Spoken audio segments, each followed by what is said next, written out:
Hi అండి. స్వాతంత్ర దినోత్సవం సందర్భంగా ప్రభుత్వ బడుల్లో చదివే పిల్లలు ఎంతో చక్కగా వాళ్ళ టాలెంట్ని ప్రదర్శించారు. ఈ వీడియోలో చూడండి ఫ్రెండ్స్. ఈ చిన్నారి ఏడవ తరగతి చదువుతున్నటువంటి చిన్నారి ఎంతో చక్కగా ఇంగ్లీష్లో స్పీచ్ ఇస్తూ ఉన్నది. మరి ఇలాంటి బిడ్డలకి లైక్ చేసి షేర్ చేసి సబ్స్క్రైబ్ చేసుకొని మన వంతు సపోర్ట్ ఇవ్వాలి కదా. మరి సపోర్ట్ ఇస్తారని ఆశిస్తున్నాను.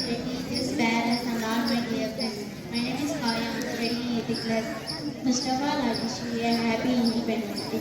Independence is the most important day in the history of India. Independence Day is India is celebrated on 15th August. On this day, India 1947, India became free from British rule. On this day, Prime Minister hoisted the national flag at the Red Fort, Delhi. Many freedom fighters sacrificed their lives for the independence of India. Today,